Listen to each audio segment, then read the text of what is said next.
Shalakaya Chaksurunmilitam Yena Tasmai Śrī Gurave Namaha Vanchakalpatarubhyascha Kripa Sindhu Bhaivacha Patitanam Pavanebhyo Vaishnavibhyo Namo Namaha Namo Om Vishnu Padaya Krishna Prestaya Bhutale Srimate Bhakti Vedanta Swami Niti Namane Namaste Saraswati Devi Gauravani Pracharine Nirvisesha Shunyavadi Paschatya Deshatarine Jai Shri Krishna Chaitanya Prabhu Nityananda Shri Advaita Gadadhar Shri Vasati Gaur Bhaktavinda Hare Krishna Krishna Krishna Hare Hare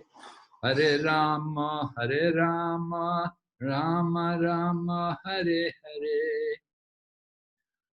So we're back again. We hope we can go through the program tonight undisturbed. It's been stormy here again in India. We'll see how the power goes. Let's pray we can hold on. So we're going through the Śrī Īśopaniṣad and we're on mantra 4. Yesterday we began something of the mantra 4. We were hearing about the Lord, how he's residing in his abode. Maybe we'll just begin, we can chant the mantra 4. Oh, this way.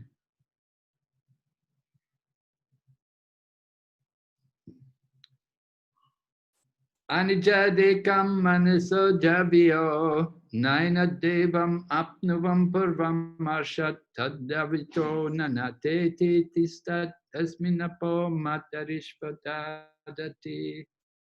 Although fixed in his abode, the personality of Godhead is swifter than the mind and can overcome all other running. Powerful demigods cannot approach him. Although in one place, he surpasses those who, he controls those who supply the air and rain. He surpasses all in excellence. Okay, and then we're reading, we began reading. We're up somewhere about the Lord's energies are innumerable. Yes, we were hearing about the Lord's energies. 3 energies, right? Everyone remembers? Who can we ask? Chandravali Radharani, is she here? Oh, Gandharvika Radharani, is she here tonight? Yes, Maharaj. Right. What are the 3 energies of the Lord? Internal potency, marginal potency, and the external potency. And what's the where are the demigods? What energy are they?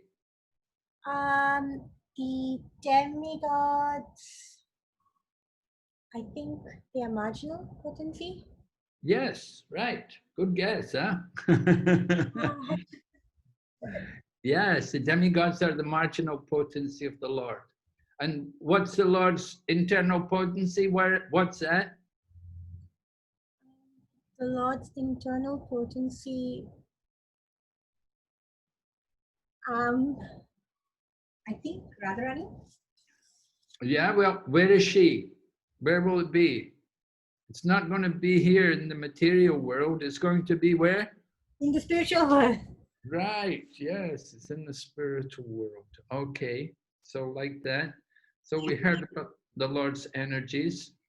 The different energies of the Lord are present everywhere.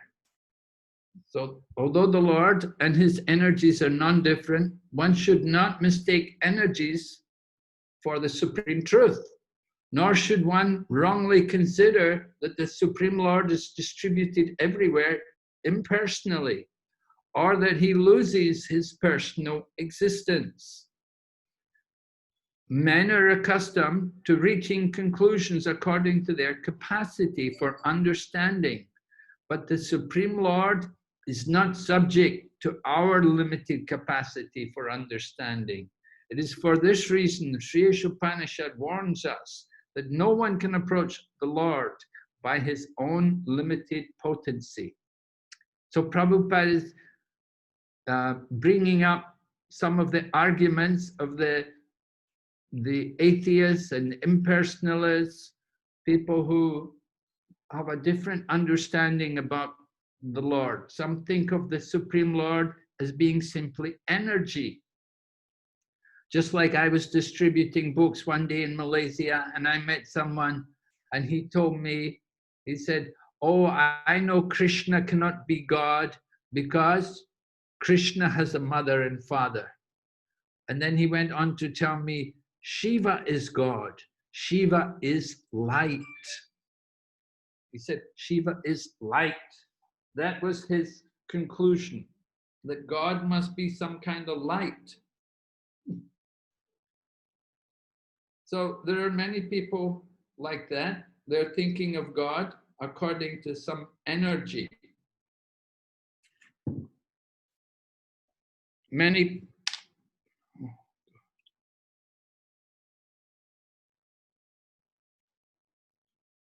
just a minute. Okay.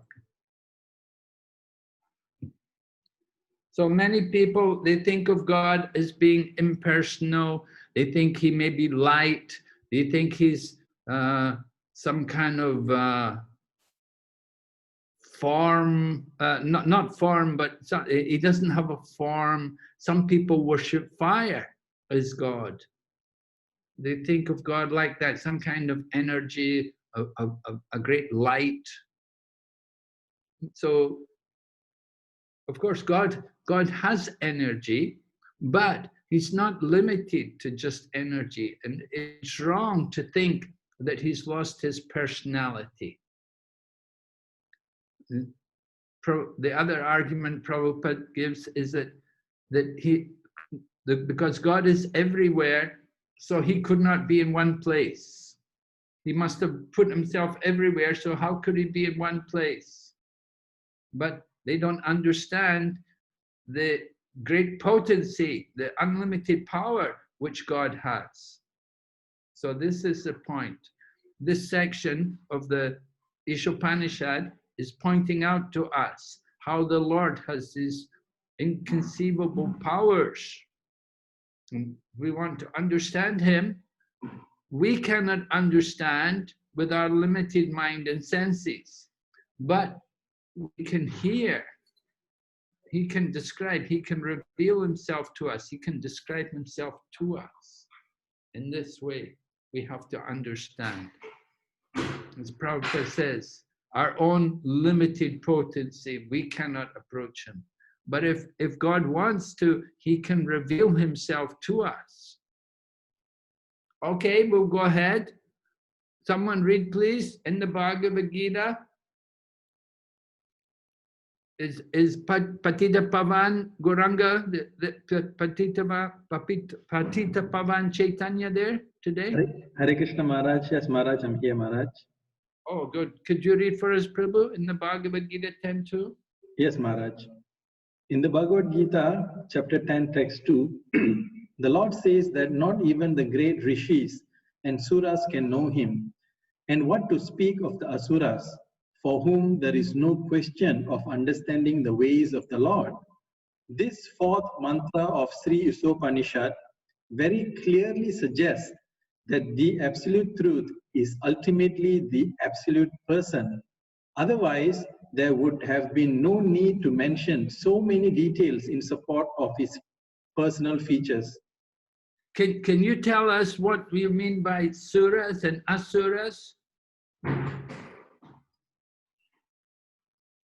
Suras refers to devotees following the path of devotion, and asuras are those who are not following the path of the scriptures, Maharaj. Okay, yeah, fine. Go ahead. Can you read a bit more? Yes, Maharaj. Although the individual parts and parcels of the Lord's marginal potency have all the symptoms of the Lord himself, they have limited spheres of activity and are therefore all limited. The parts and parcels are never equal to the whole. Therefore, they cannot appreciate the Lord's full potency. Under the influence of material nature, foolish and ignorant living beings who are but parts and parcels of the Lord try to conjecture about the Lord's transcendental position. Śrī Īśopaniṣad warns of the futility of trying to establish the identity of the Lord through mental speculation. One should try to learn the transcendence from the Lord himself, the supreme source of the Vedas, for the Lord alone has full knowledge of the transcendence. Okay, so Prabhupada's making the point. We have to learn about Krishna, about the Lord. We have to learn from him. It's not possible for us to try to understand him or to give some ideas or philosophies about him. We have to hear from Krishna himself. He can explain his position. We're very limited, we're very small, but he has full potency. We have a very small potency. So we don't have the capacity to understand him ourselves by our own efforts, but he can reveal himself to us. Okay, could you go ahead, Prabhu? Yes, Maharaj. Every part and parcel of the complete whole is endowed with some particular energy to act according to the Lord's will. When the part and parcel living entity forgets his particular activities under the Lord's will, he is considered to be in Maya, illusion. Thus, from the very beginning, Śrī Īśopaniṣad warns us to be very careful to play the part designated for us by the Lord. This does not mean that the individual soul has no initiative of his own, but he is part and parcel of the Lord. He must partake of the initiative of the Lord as well. When a person properly utilizes his initiative or active nature with intelligence, understanding that everything is the Lord's potency, he can revive his original consciousness, which was lost due to association with Maya, the external energy. Okay, so this is interesting. Prabhupada is talking about how we fall into Maya. What happened?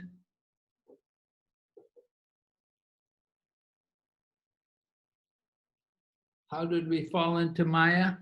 Someone like to say? Anybody there listening? You can tell us, how did we come into Maya? What happened? When we forget about ourselves, our real identity. Yes, what's our real identity? We are the spirit soul and the servant of the Lord. Yes, we're the servants, right? We're the part and parcel of the Lord. And the relationship is the master and the servant. And when we forget that, what happens? What are we thinking? We think that we are the master. Yes, we're thinking I'm the controller, I'm the master. We're thinking it's all mine. Okay, so then Prabhupada talks about initiative, or he describes it as our active nature. That he said we should use our initiative. He said becoming a devotee doesn't mean that we have no initiative of our own. We have initiative, we have this active nature, but we have to use this initiative properly, right? So how to use this initiative? What should we be doing? Prabhupada said, when the person properly utilizes his initiative with intelligence. So how do we make proper use of this initiative?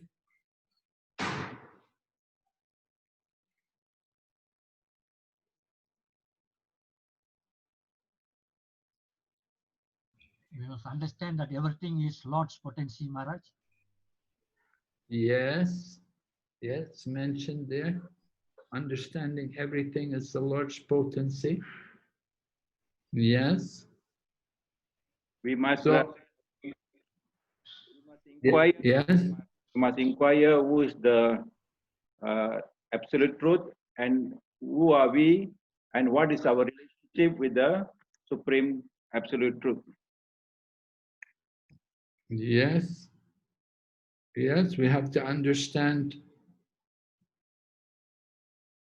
We have to understand, Prabhupada says, our original consciousness, right? What is our pure consciousness? So how do we do that? How can we revive our original consciousness? By chanting Hare Krishna, Maharaj. Yes, that's one way, right? Chanting Hare Krishna, or simply engaging in devotional service and surrendering to Krishna. Devotional service. Yes, what did you say? What did the lady say? Engage in devotional service, Maharaj. Yes, engaging in devotional service, right. We have to surrender ourselves, use our body, mind and words in the service of Krishna. Become the servant and stop trying to be the master. So that's proper use of the initiative. We can use our initiative to think also how to serve Krishna, right? To think how to serve Krishna. We can think about how to distribute Krishna consciousness, or how to serve Krishna. Maybe you have a deity, or maybe you're worshipping Krishna at home. You can think about how to serve him more. Use our initiative like that. We'll grow tulsi. We'll keep a tulsi plant at home because Krishna likes tulsi very much. Then we can also use leaves when we make offerings to Krishna. These kind of things. Use our initiative. But how to distribute Krishna consciousness, how to give Krishna consciousness to others. Maybe you do kirtan, you go for sankirtan, or you go for book distribution. These things. You begin a Bhakti Vighna program. This is using our initiative for the service of Krishna. So Krishna likes us to use our initiative, but use our initiative for the pleasure of Krishna, not for our sense gratification. Okay, go ahead. Someone else like to read? One of the ladies can read.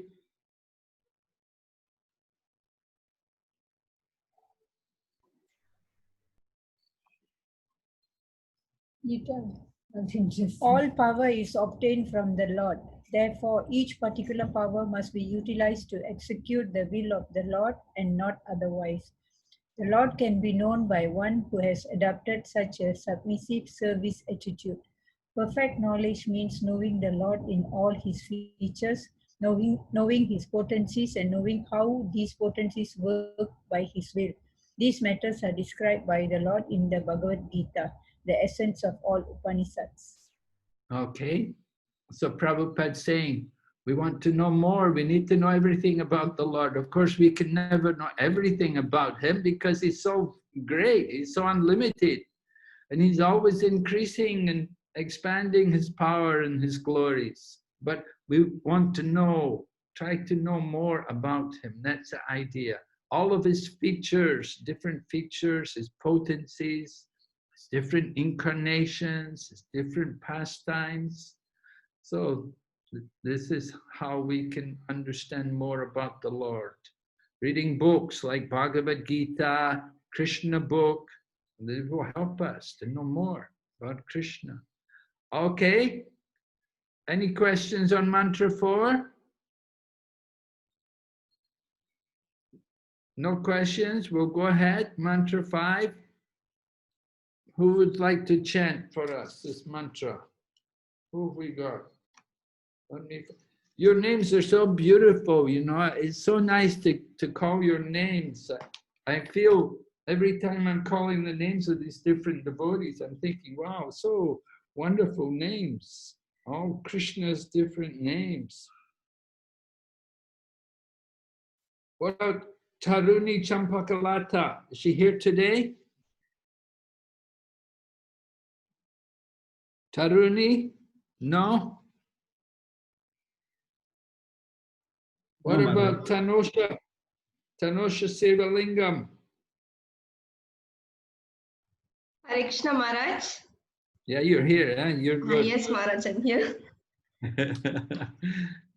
Yeah. Can you chant? Are you able to chant this mantra, the Sanskrit verse, one line at a time? We will repeat after you. I will try, Maharaj. Tat ejati tat naijati. Tat ejati Tadejati tanejati. tat dure tat of antike. Tat Tadure tadvantike.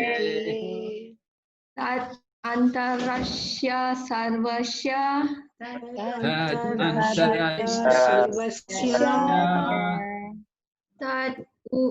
yu sarvasya shabhayata.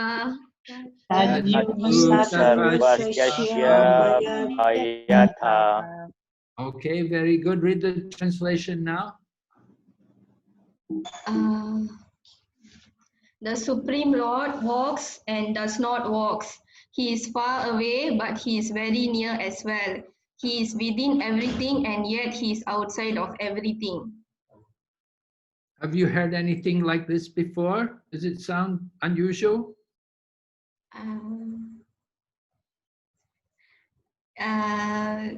No, Maharaj, it does not.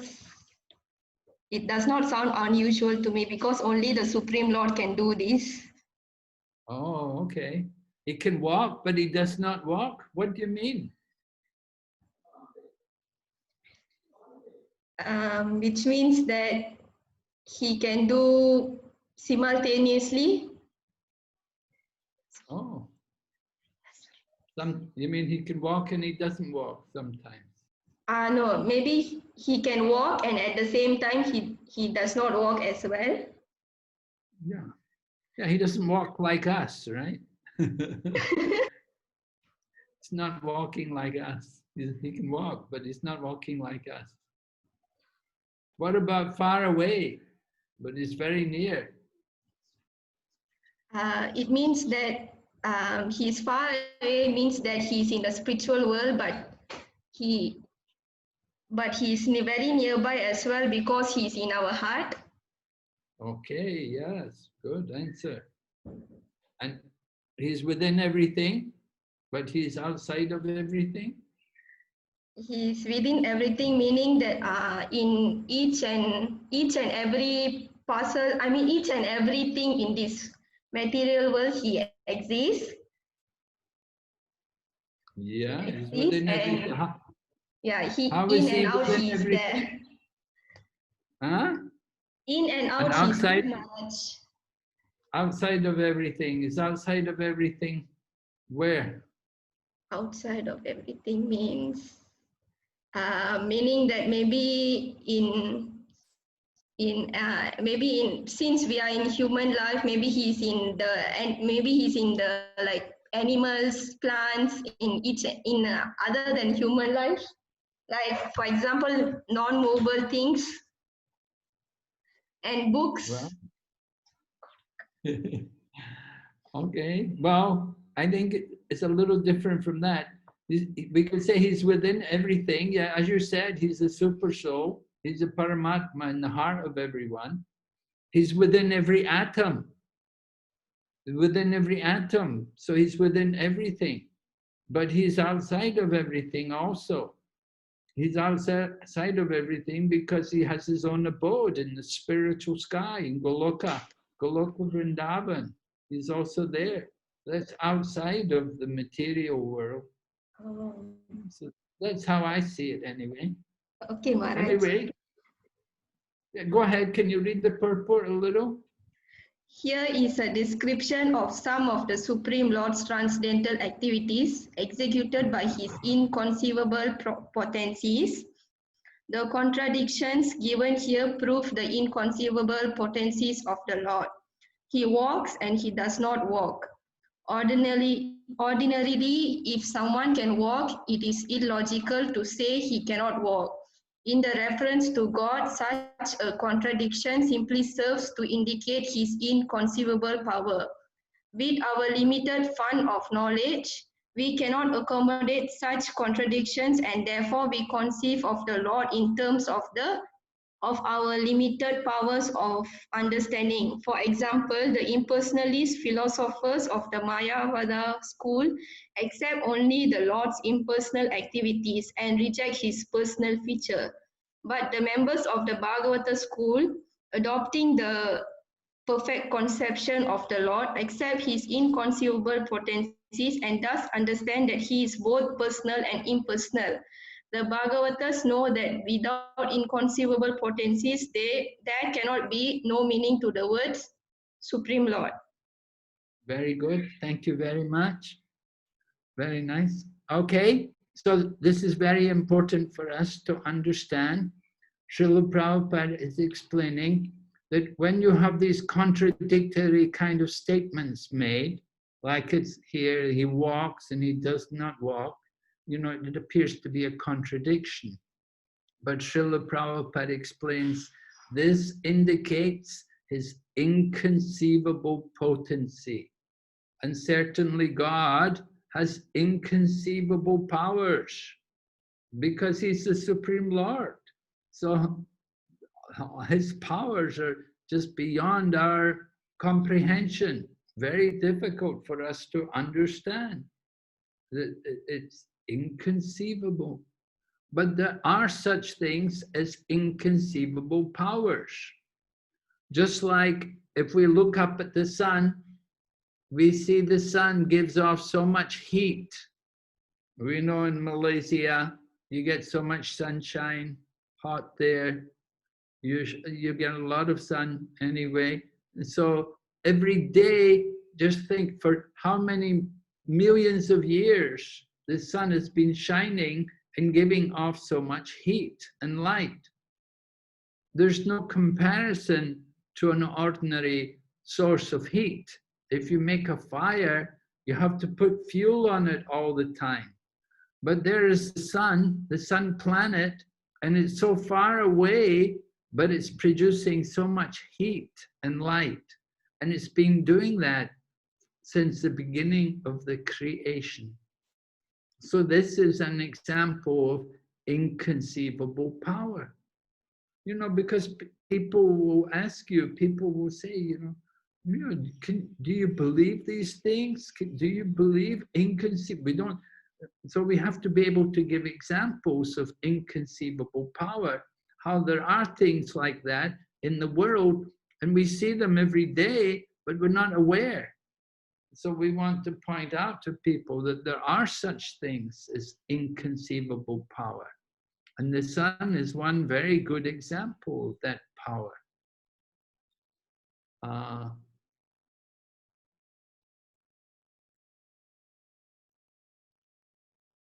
We see the scientists, they have power, they can build airplanes to fly in the sky, and the airplane can carry hundreds of people at a time. So it's, you know, we think, oh, very great that the scientists can make an airplane which can fly and can carry 300 people or so. But the Supreme Lord, he can make planets which can float in space. And just look at the planet. Just look at our Earth planet, which is one of the smaller planets. Look at what's on the Earth planet.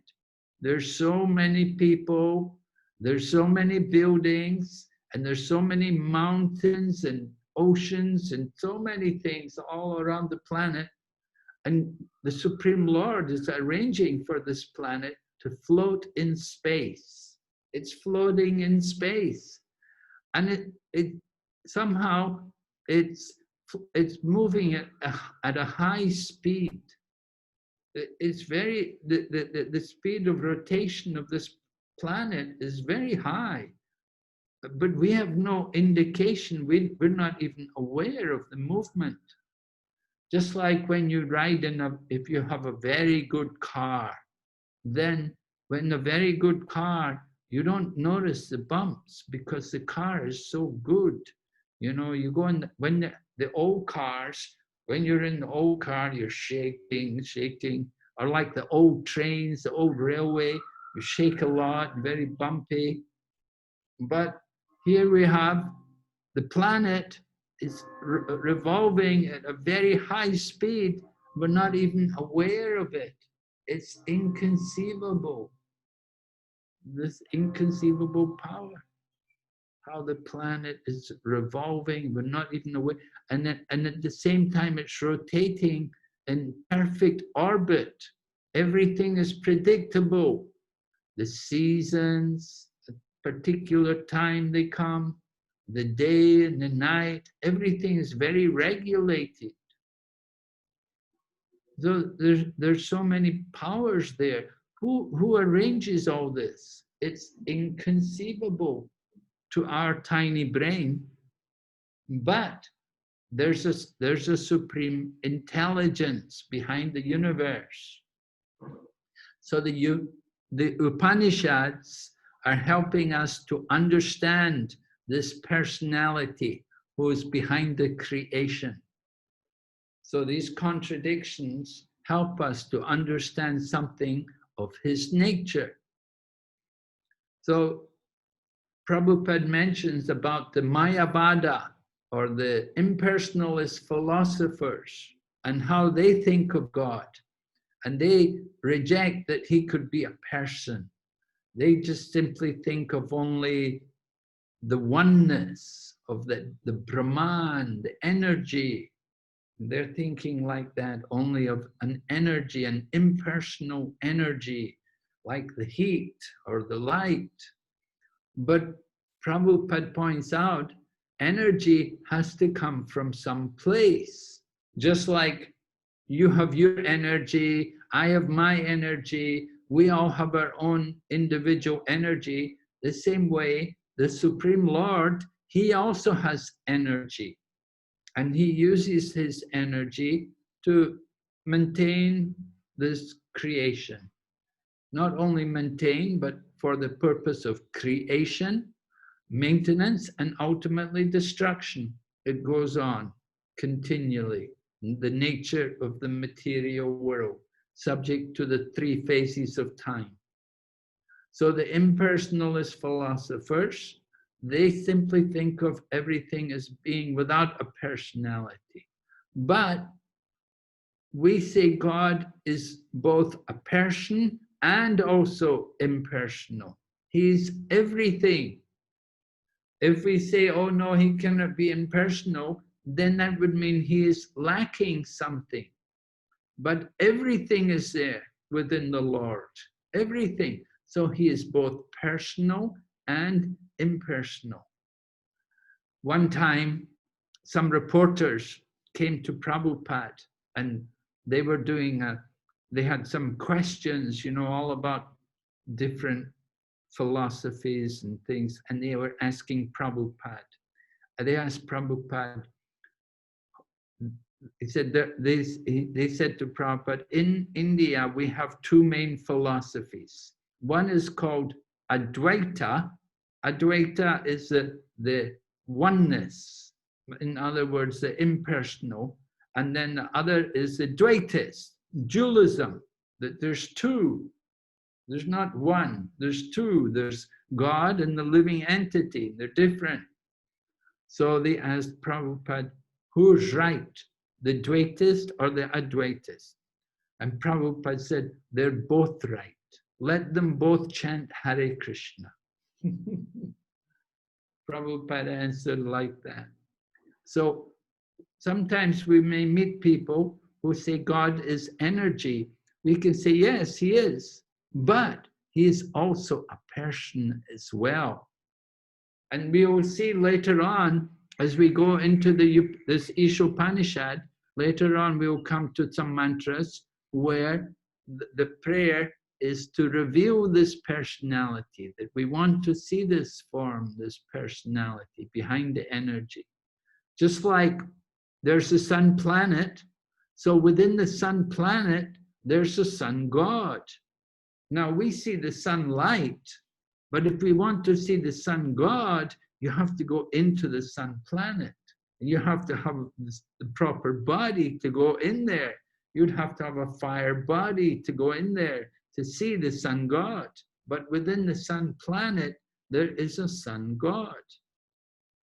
So it's like that. So there, with the sun, there's the sunlight, and there is also the sun planet, and there's also the sun god. Surya Bhagwan, right? So God is both personal and impersonal. This is important for us. And Prabhupada says, without this inconceivable power, then cannot be the Supreme Lord. He has to have this inconceivable power. Okay, so important points to remember, this inconceivable potency. This is to show the nature of the Supreme Lord. We'll go ahead. Somebody can read the next paragraph.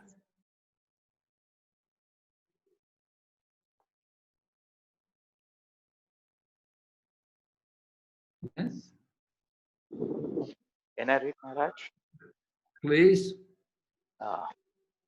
We should not take it for granted that just because we cannot see God with our eyes, the Lord does not have a personal existence. Śrī Īśopaniṣad refutes this argument by warning us that the Lord is far away but very near also. The abode of the Lord is beyond the material sky, and we have no means to measure even this material sky.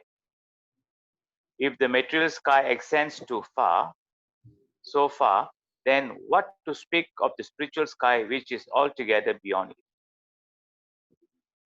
That the spiritual sky is situated far, far away from the material universe is also confirmed in the Bhagavad Gita, chapter 15, text 6.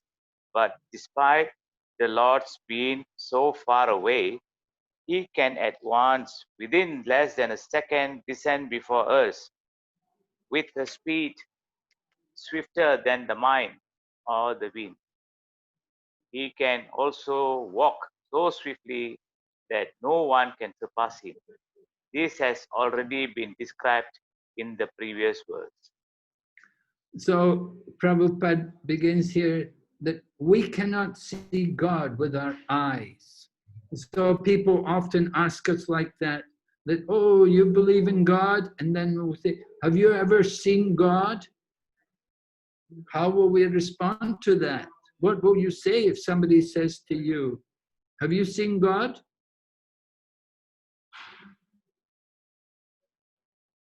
What would you say, Prabhu?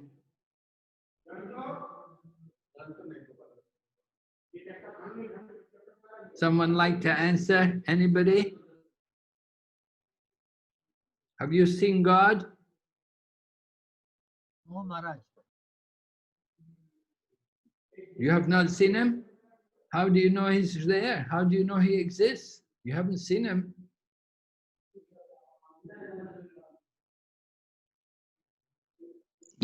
We feel the presence. You feel the presence. Oh, how do you know this feeling is real? How do you know you're not just bewildering yourself or fooling yourself? Yes, somebody else? Marriages, what do you say?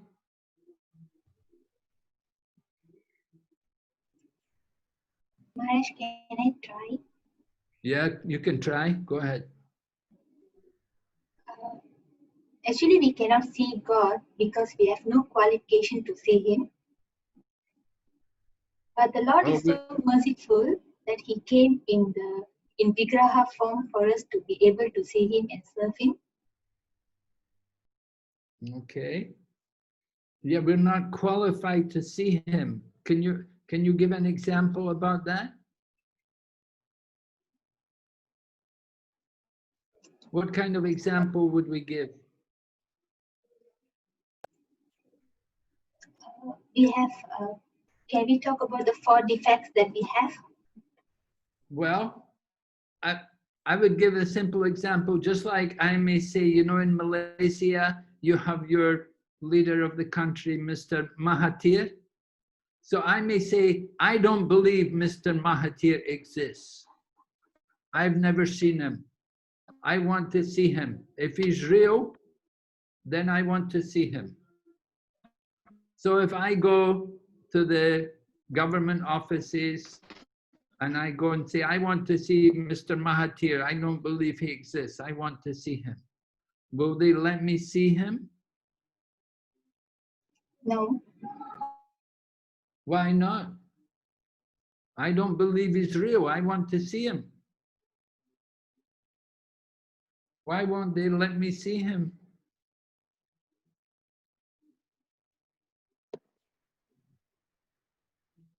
Huh? Because we haven't got the qualification to see him. Right. They'll say, no, don't, you go away, you're nobody, you're not an important person. The Prime Minister is a very busy man. He's a lot to do. He can't just meet every Tom, Dick and Harry who doesn't believe in him, who wants to see him. You know, he's a busy man. He's a very important man. He can't waste his time meeting insignificant, unimportant people like me. Right? But if I know the secretary of Mr. Mahathir, if I know his secretary, then he could introduce me. He could take me and he can introduce me. So in the same way, we want to understand, we want to see God, you have to be guided, you have to be introduced, you have to take the spiritual master, and the spiritual master is like the secretary of God, and he can introduce us, he can bring us, he can deliver us to God. So there's one example Prabhupada gives. Another time, Prabhupada said, he'll say, there's only one qualification to see God. Who knows that qualification?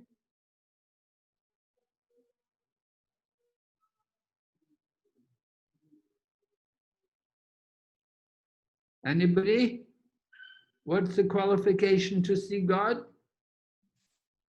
With Krishna's mercy, you can see. That's not exactly correct. Prabhupada says you have to have love for God. When our eyes are full of love of God, then we can see God. And Prabhupada quotes a verse from the Brahma Samhita about Primanjana Charita Bhakti Vilochanena. We have to put the ointment, just like the young child, mother will put the ointment around the eyes of the child. So in the same way, we have to put the ointment of prema bhakti on our eyes. Then we can see God. Then we will see God. So we can argue like that. But some other times, Prabhupada would, when people say, oh, you haven't seen God, Prabhupada would say, why you give so much importance to seeing? Why can't you hear about him? He's speaking to us.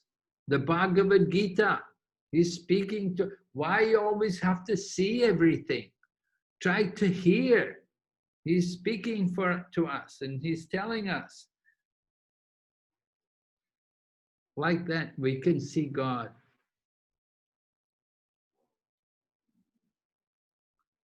We can also give examples. We can say, who has not seen God? You see the light of the sun, you see the taste, you taste the water. There are so many ways God's present in his impersonal feature through the different objects or phenomena of the material world. Krishna says, I am the taste in water, the light of the sun and the moon. the syllable Om in the Vedic mantras. I am the intelligence of the intelligent. Of flowing rivers, I am the Ganga. Of mountains, I am Meru. Of immovable things, I am the Himalayas. Of beasts, I am the lion. In so many different ways, Krishna describes how he is present in this world. We have to use our eyes to see. And we have to see through the scriptures with the eye of knowledge. Then we can see Krishna with the eye of knowledge, not with our mundane eyes, right? As the Maharaji said, we have imperfect senses. So how can we see God? Our eyes are so limited. God is so great. In the Muslim philosophy, the Islam people, they say God is so big, you can't get far away from him to see him. You can't get far away enough to see him. So he's bigger than the biggest, but at the same time, he's also smaller than the smallest. He's there within the atom. So like this, we have to understand this inconceivable potency of God. Okay, we'll go ahead. Someone else like to read?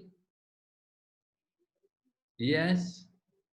Yet, when the personality of Godhead, this part.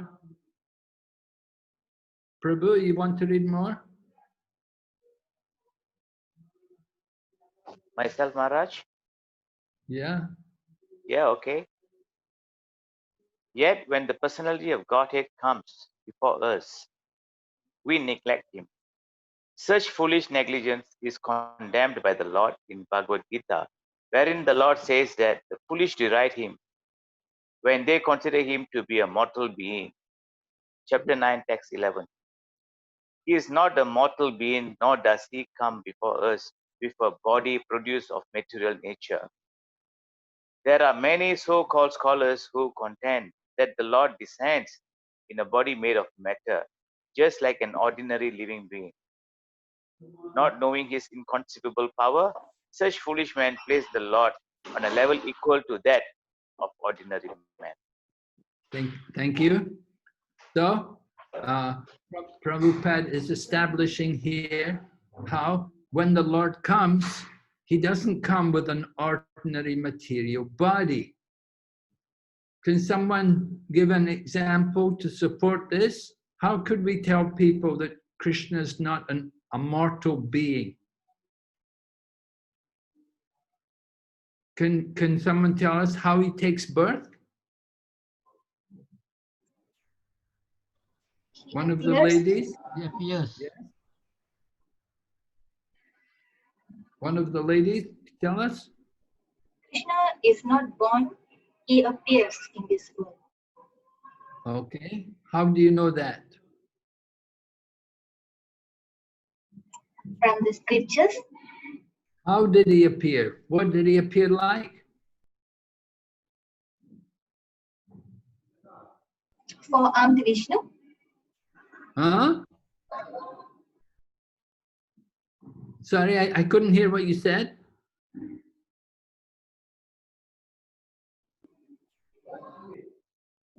Please say again. What did you say? Four-armed Vishnu. Okay, four-armed Vishnu, right. When at the time of Krishna's birth, he appears, it's four-armed Vishnu, right? Was he naked like most babies when they're born? No. How? How did he appear? Full of opulence. Full of opulence, fully dressed, with ornaments,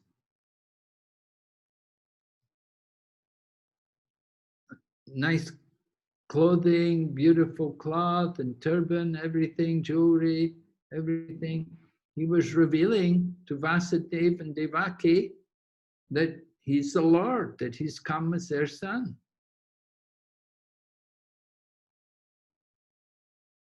So he does not have a mortal body. So he did not take birth like us. we did not choose where we could take our birth. We were forced by the laws of karma. We're put into a particular situation, a particular family, a particular country, right? We're born like that by our karma. But Krishna, he can choose where he will take his birth. So where does he appear? What kind of family will he come in? Prison house. Yadu dynasty. Devaki and Vasudeva. Huh? The Yadu dynasty. Why? Why come in the Yadu dynasty?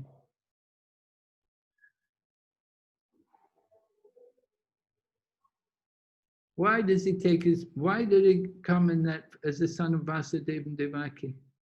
What, were they qualified? What was their qualification? They were devotees, Maharaj. Yes, they're devotees, right?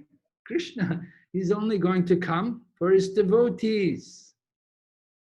He will come in the family, take birth, and because Vasudeva and Devaki, well, one thing is they had done austerities to get the Lord as their child for 3 births, right? So this was the 3rd birth. He was coming. Previously, he'd come as their child as Prishni and Sutapa, and then previously as Aditi and Kashyapa, and now as Vasudeva and Devaki. He's coming, the 3rd birth. So that because they're devotees, Krishna comes. He comes in the family of his very, very special devotees, not ordinary, very great devotees, pure devotees. And he comes fully dressed and decorated, although he appeared in the prison house of Kamsa. So he is not a mortal being, meaning he does not die. Now some people argue, they say, no, Krishna died. It's not true. It's not right. They're wrong. They've been misled. They haven't been taught properly.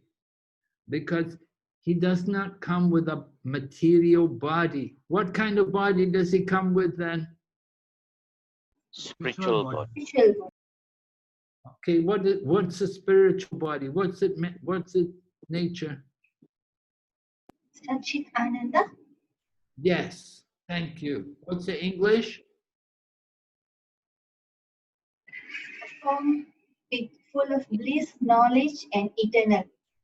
Yes, eternal, full of bliss and knowledge. His form is like that. So he does not die. He didn't take birth like an ordinary, and he doesn't die like an ordinary person. But he appears in this world for some time, and then he leaves the world also. So, Prabhupada writes that there are many so-called scholars who say Krishna comes with a material body. They don't understand his nature, because Krishna can only be understood by, how do we understand Krishna? By knowledge, by being a scholar? What's the qualification? To become his devotee? Yes, we have to become a devotee. That's the qualification. Only by devotion, Krishna can be understood, right? And so, Krishna, while he was in this world, he did many things to show that he's not an ordinary person.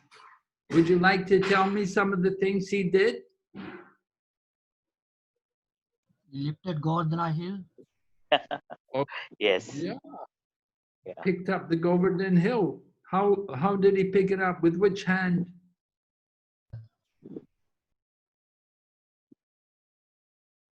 How did he pick it up? With his little finger, Maharaj. The little finger. Little finger. Yeah, the little finger of the left hand. And how long did he hold it up for? 7 days. 7 days. 7 7 days and nights, right? And so, he's not an ordinary person. Any other things he did? Dancing on top of the Kaliya serpent. Okay, danced on the hoods of the Kaliya serpent. told Kalia to leave the Yamuna, go on some other place, not to bother the Yamuna, not to trouble the people of Vrindavan. To put Brahma in illusion when Brahma kidnapped all the children, gopis and the cows. Okay. Yeah, even the demigods, powerful demigods. So we heard how Indra was humbled when Krishna picked up the Govardhan hill. In the same way, Brahma was also humbled when Krishna showed his power to Brahma. Brahma was thinking he was powerful, but Krishna was so much more powerful than Brahma. Maharaj, Krishna killed Putana when he was a baby. Okay, yes. Putana. Who was Putana? Who was she? She's a demon. So Krishna killed a woman, huh? Yes. But what kind of woman? She was a demon, huh? Yes, Maharaj. Right. Yes, she killed many small children. She was very sinful. And she came to try to kill Krishna. So what did Krishna do with her?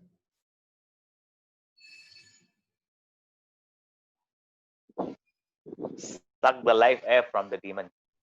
But at the same time, he gave a liberation, Maharaj. Yes, where? To where? To spiritual world. Yeah, what's she going to do there in the spiritual world? Serve. Yeah, she's going to be his nurse in the spiritual world. Krishna thought, oh, because Putana disguised herself like a gopi, you know, she disguised herself to look like a gopi, and she came in there, and she came in, you know, and then she's pretending, and she picked up baby Krishna, and she wanted to feed Krishna. So Krishna thought, oh, she wants to be a gopi, she wants to be a devotee, she wants to be a mother, she wants to nurse me. So Krishna arranged, take her to the spiritual world, let her be a nurse there. She can be my nurse there in the spiritual world. So this is Krishna's mercy on everyone. On Maharaj, can I ask Putana. a question, doubt, Maharaj? Yes, please. How to explain when Lord Krishna wound up his leelas in the earth, he was killed by a hunter. So that a layman friend asked me, he was killed by a mere hunter. How come? So he's an ordinary human being. Yes, right. This is how the non-devotees understand. They heard that Krishna was killed by a hunter. It's a long story, but what happened anyway, this hunter, he got this arrow and he fired it, and it said the arrow entered the foot of Krishna. And it said when the arrow entered the foot of Krishna, Krishna died. Now, this is a puzzling thing. The people usually die when you get hit in the foot, but they say like this. They say that Krishna got pierced by the arrow in the foot, fired by this hunter, and Krishna died. And they even say there was a body, and they cremated the body, and the ashes are put there, and there's a tomb there, and they say this is where the ashes of Krishna are. But what the devotees explain is actually Krishna played a trick on all the non-devotees.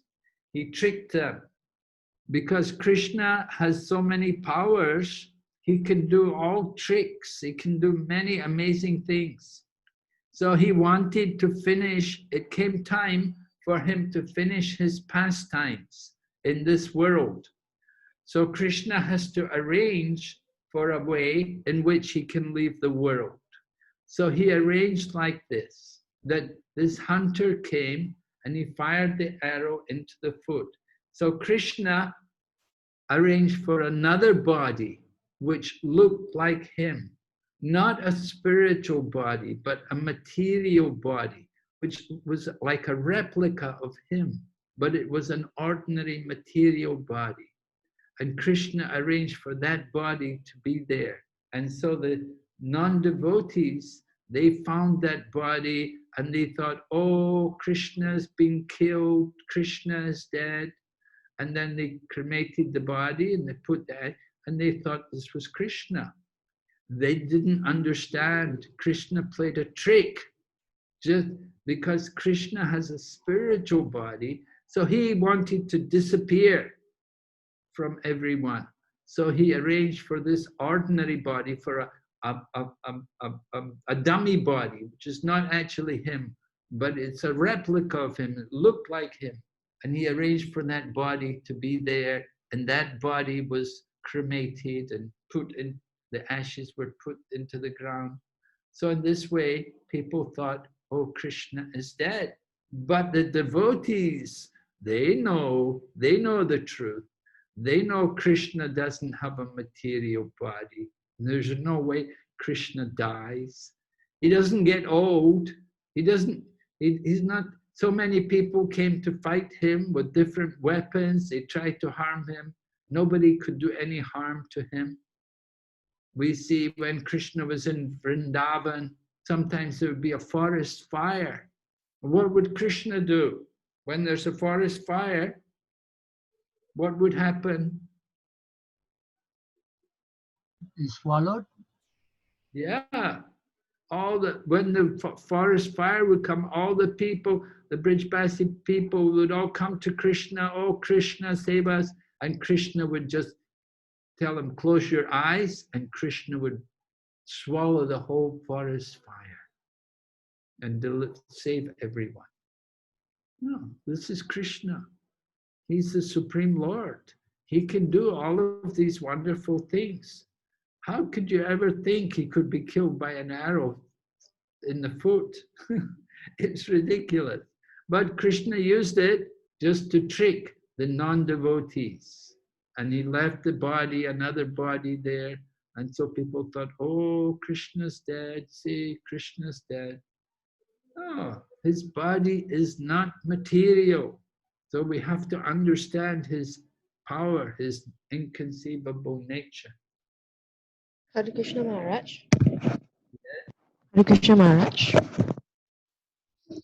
Hare Krishna Maharaj. Hare Krishna. May I know for this question, where can we read about it? Is that about how Krishna? Why is it Krishna is this trick that Krishna played on the devotees? Yeah. You can read in the Srimad Bhagavatam. It's there in the, I think it's the 11th canto or 12th canto. Yeah. Thank you, Maharaj. Yeah. If you read the Srimad Bhagavatam, described there, the departure of Lord Krishna from this world. It's mentioned, there's a chapter, the Lord's departure from this world. It's either canto 11 or canto 12, I can't remember. Thank you. Any other questions?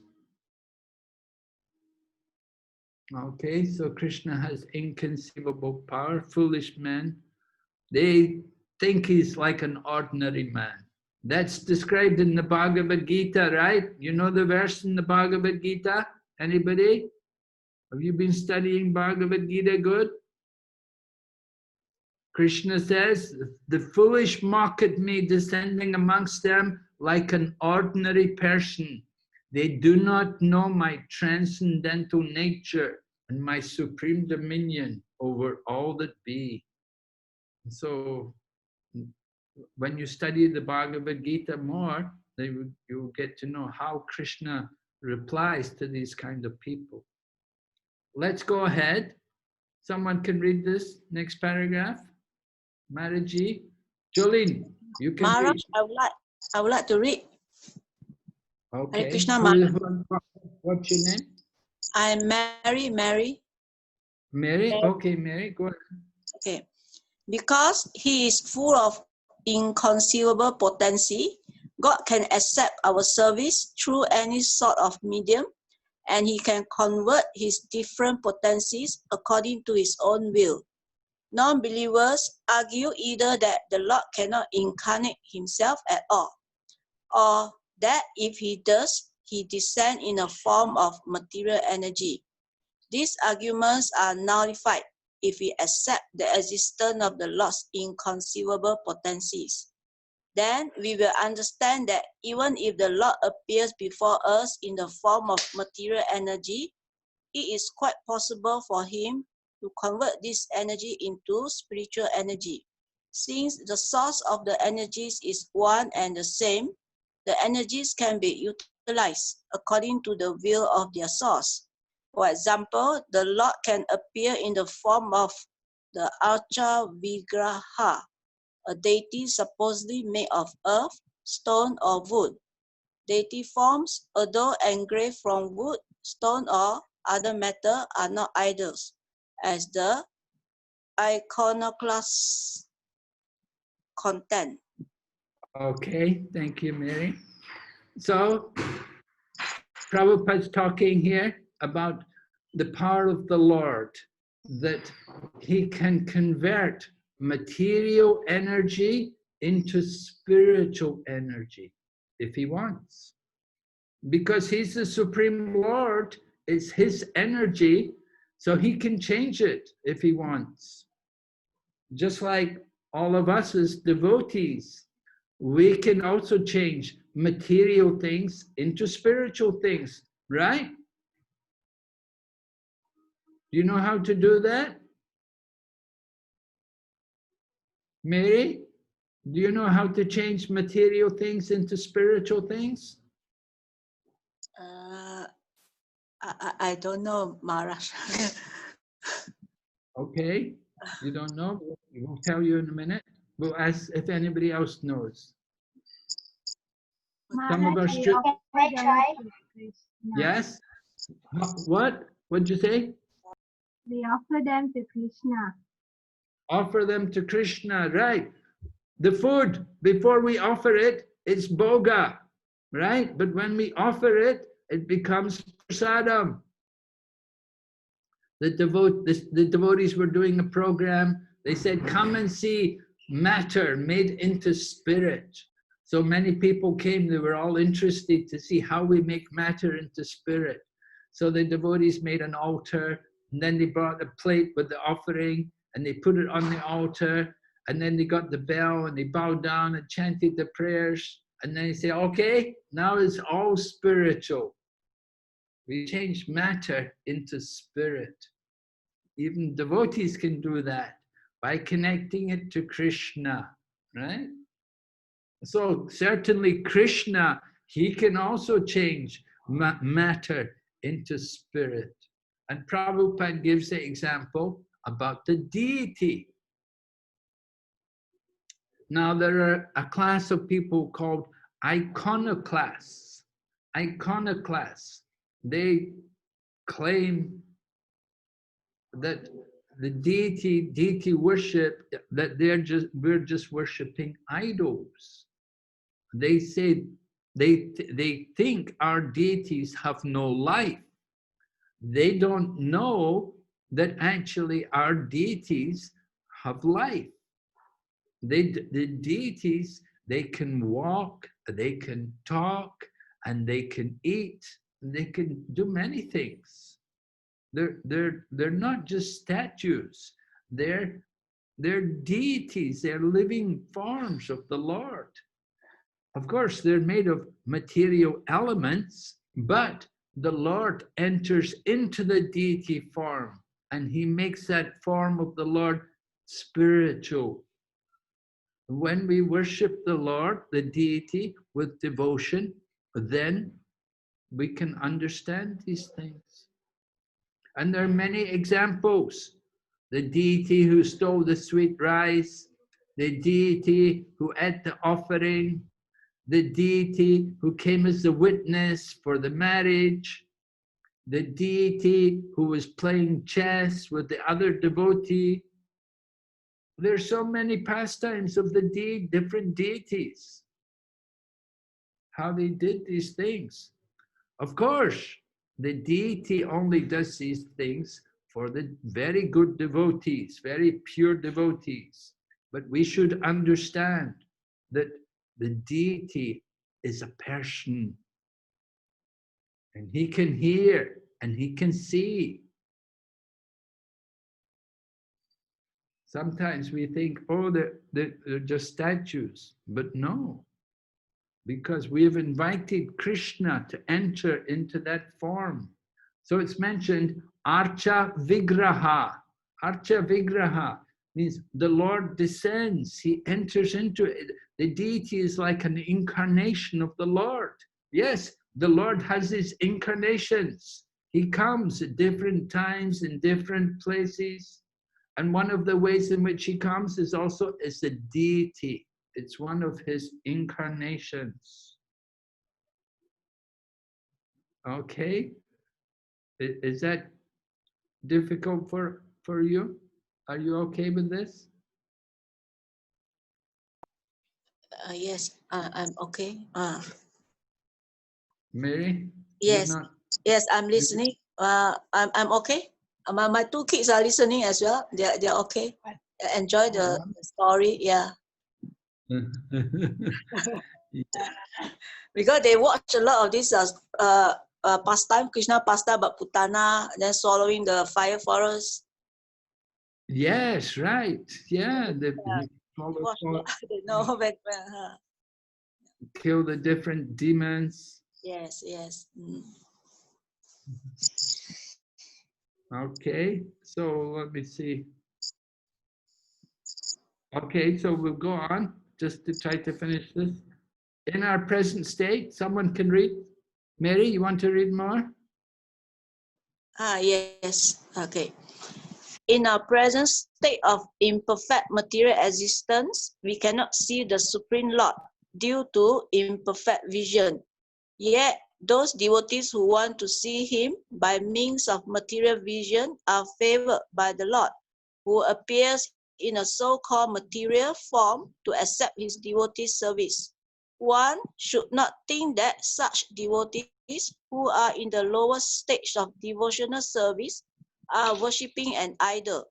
They are factually worshipping the Lord, who has agreed to appear before them in an approachable way. Nor is the archa form fashioned according to the whims of the worshipper. This form is eternally existent with all paraphernalia. This can be actually felt by a sincere devotee, but not by an atheist. Okay, thank you. So Prabhupada is describing more about this process of deity worship.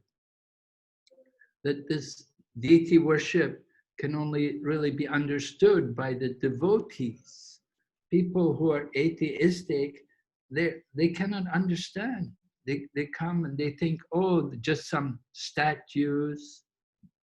They wonder why we give so much care and attention. They don't understand that the Lord actually enters into these different forms. And he enters into this form to accept the service of the devotees. Because we like to see the Lord, we like to serve him. So the Lord appears in this way to give us the opportunity that we can serve him. Just like we serve, we change the dress and we give the flower garland every day, and then we cook food for the Lord also throughout the day. And then we offer the arti and we perform the kirtan. All of these things are done for the pleasure of the Lord.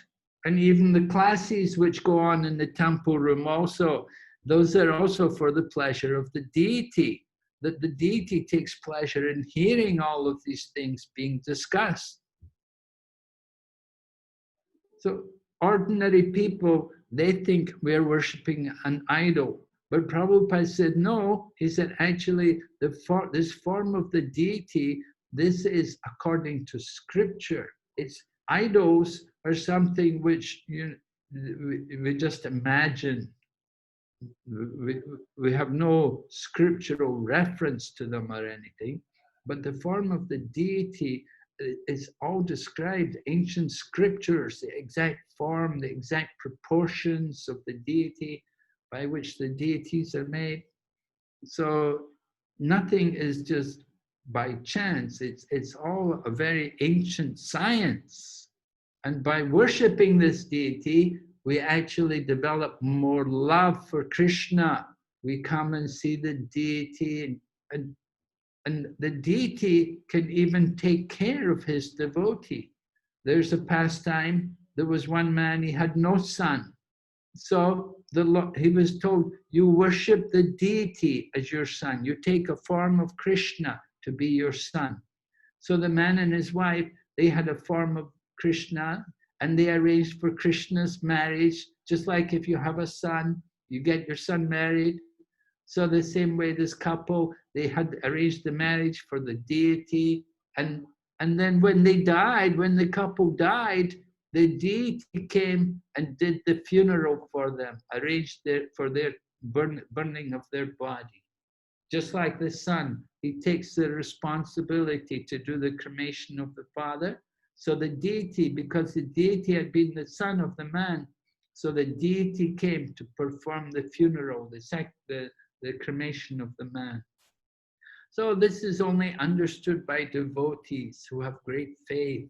Those who don't have faith, very difficult for them to understand. Go ahead. In the Bhagavad Gita, someone else like to read?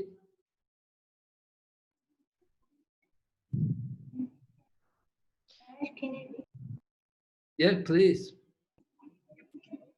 In the Bhagavad Gita, chapter 4, text 11, the Lord says that how he treats his devotee depends on the devotee's degree of surrender.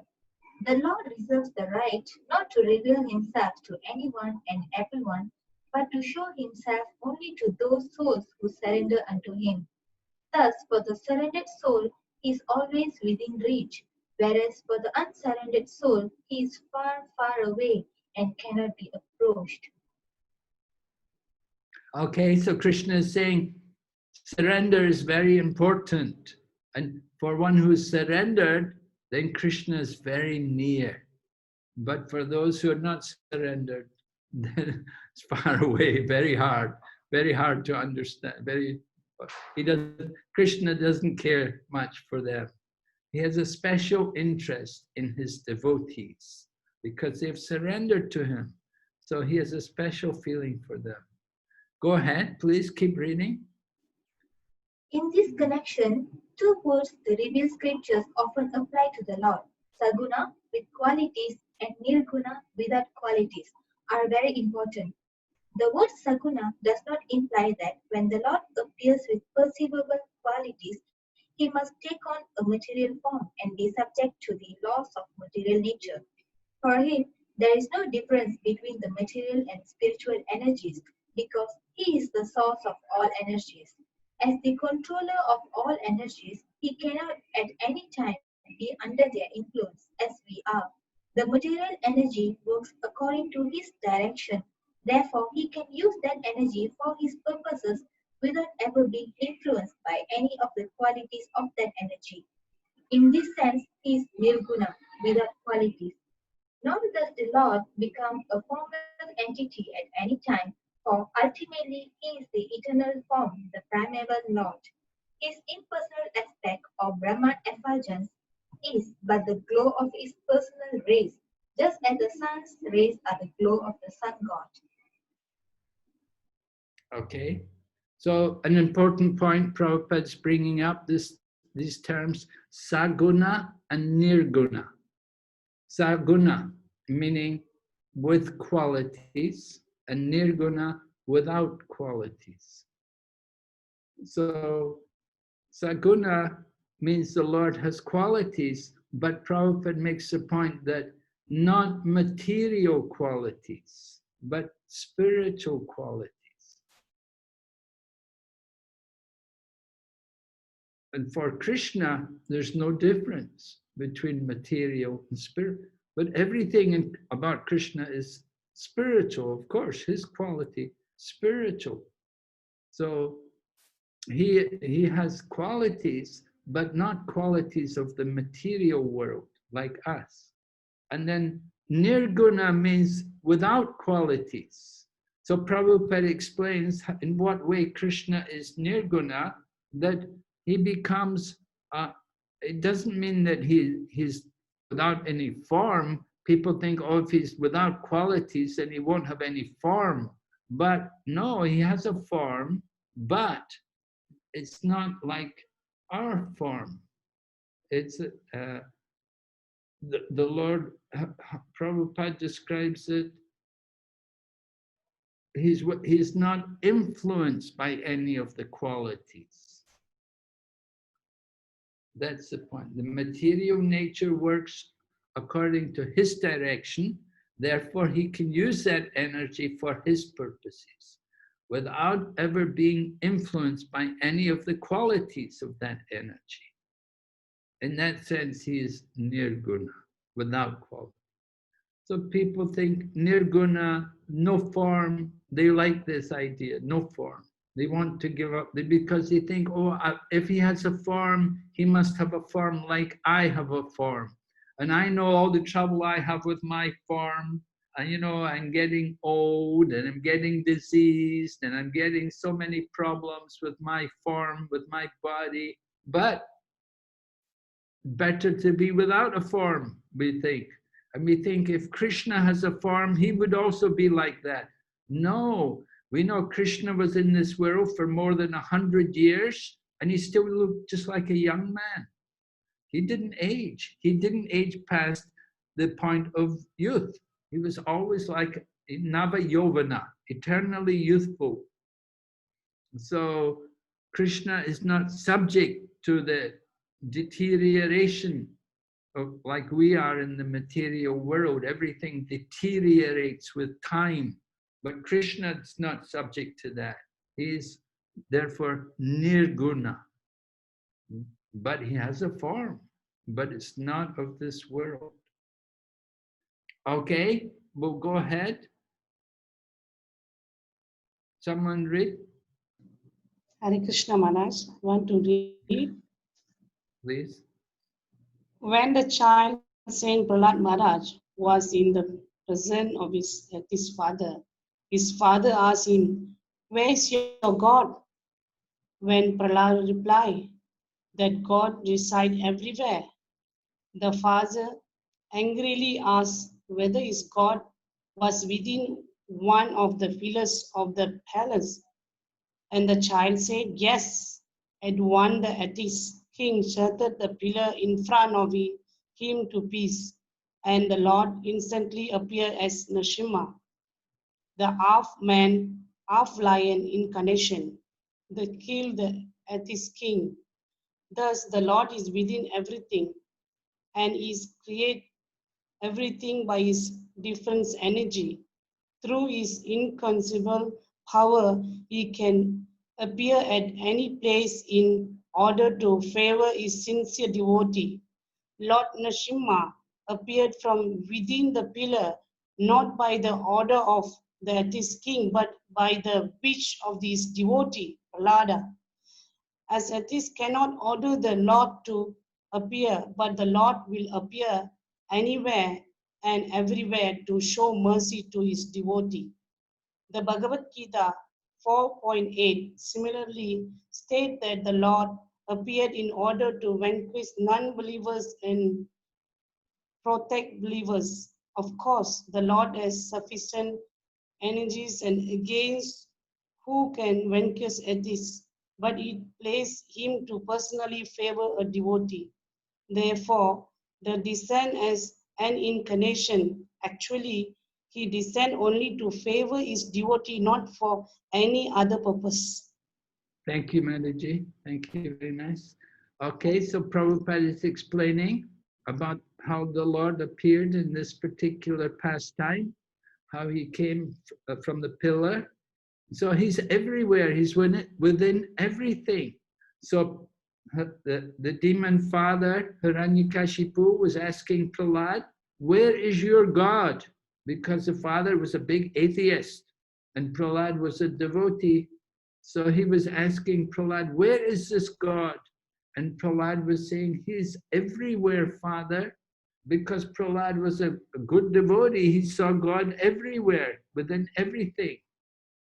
So then his father said, is he in this pillar? And then Lord Nrsimhadev came out from the pillar. So he actually came from there. But it's not that he only can come from the pillar. Some different incarnations appear from different places. Can you think of some other incarnations? Where did they come from? Where did Lord Varaha come from? From the nostril of Brahma. Yes. Lord Varaha appeared from the nostril of Lord Brahma. He came, at first he appeared very small, but then he grew very quickly to a gigantic form. And other incarnations, where do they come from? Just like we said, Lord Krishna, he came from Devaki and Vasudeva, right? And we have also Kapila Muni, he came from the womb of Devahuti, from the semen of Kashyapa, Kadama, Devahuti. So the Lord can appear in many different ways, many different places. But he descends, as Prabhupada said, he descends to favor his devotees. You know, to kill the demons, he doesn't need to come just for that. He can do that without coming. His real purpose in coming is to give pleasure to the devotees. That's his real business. Okay, we'll just go ahead. Someone read now? In Brahma Samhita? Can I read, Guru Maharaj? Yes, please. In the Brahma Samhita, chapter 5, text 35, it is said that Govinda, the primeval Lord, enters everything by his plenary portion. He enters the universe as well as all the atoms of the universe. He is outside in his Virat form, and he is within everything as Antaryami. As Antaryami, he witnesses everything that is going on, and he awards us the results of our actions as Karma Pala. We ourselves may forget what we have done in previous lives, but because the Lord witnesses our actions, the results of our actions are always there, and we have to undergo the reactions nonetheless. Go ahead. The fact is that there is nothing but God within and without. Everything is a manifestation of his different energies, like the heat and light emanating from a fire, and in this way there is a oneness among his diverse energies.